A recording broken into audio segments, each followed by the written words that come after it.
Live to David Littleproud. Defeat and my re-election as leader of the National Party, and Sussan Lee, the leader of the Liberal Party. We have set out on a journey of trying to reshape a coalition agreement. Now, I want to make it clear from the start and the outset, we've done that at the pace of Sussan Lee, taking into account and respecting the personal circumstances that she's found herself in. So much so that I made myself available to go to Albury when she wanted to initiate those discussions. Rather than making her come to Canberra, I took the decision to drive to Albury and to start those negotiations when she was ready. And then obviously after the sad passing of her mother, we made it very clear we didn't need to enter into any further discussions until she was ready and that she was at a juncture where she had comfort.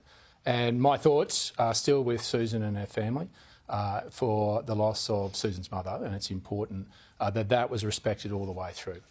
This morning, after the discussions that both Sussan Lee and I have had over the ensuing period, our party room has got to a position where we will not be re-entering a coalition agreement with the Liberal Party after this election. What we have got to a position is that the National Party will sit alone on a principled basis, on the basis of looking forward, not having to look back and to try and actually regain important policy pieces that change the lives of the people we represent.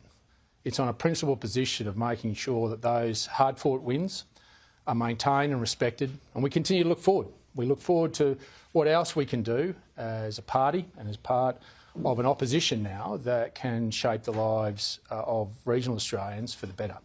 And those positions that we couldn't get comfort around a nuclear being part of an energy grid into the future, about the Regional Australia Future Fund, a $20 billion fund paying a $1 billion dividend every year above and beyond to change the lives of regional Australians, about employing and training some doctors, to actually filling in some potholes, to actually giving young families the hope of childcare, what we fight for every day. That's the principal position we took that we needed to have comfort around. It's around divestiture powers for supermarkets. We've been very principled about that, about the impact it's had on farmers, but the impact it's also had on the Australian consumer, whether they be in metro or they be in rural areas. This wasn't adding any extra regulatory burden. This was simply saying there was a consequence and a deterrent if they did the wrong thing. This was simply saying the culture needed to change.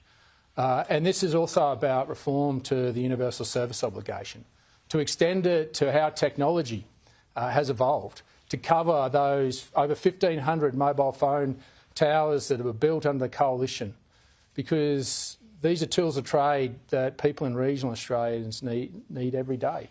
In fact, their lives are at risk because we don't have the regulatory guide rail around that.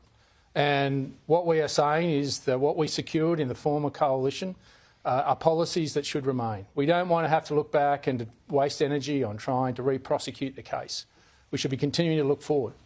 And so I had a respectful conversation with Sussan Lee this morning and sat down, made it very clear that we remain committed to having the door open, respecting the position that Sussan's been put in, that she is a leader that needs to rebuild the Liberal Party.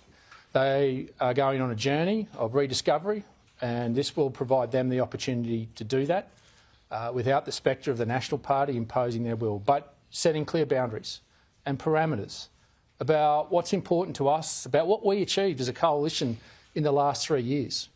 Building on that, not having to look back and to fight for things, but to actually focus on what's important, changing the lives of people in regional Australia, young kids that are in regional Australia. And the reason I got into politics was seeing them for generations leave regional Australia to go over the Great Dividing Range and go to capital cities and never come back.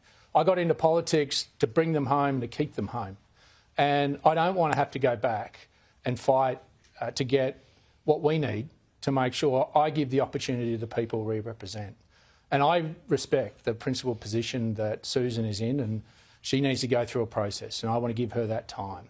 And we made it very clear to one another that I believe she is the leader that can help the Liberal Party reinvent itself and get it to a juncture that the Australian people want to see, a healthy opposition. And I gave her that commitment that I'll work every day with her to try and rebuild that relationship to the point where we can re-enter a coalition before the next election. But at this juncture, we're making a principled position about not what we're prepared to give up on, but to build on what we've achieved and to move forward. So it's with great disappointment that I announced that we're not going to form part of that coalition. We'll be pragmatic and we'll work constructively with Sussan and her team to make sure that we bring down the Albanese government after the next election. Kevin?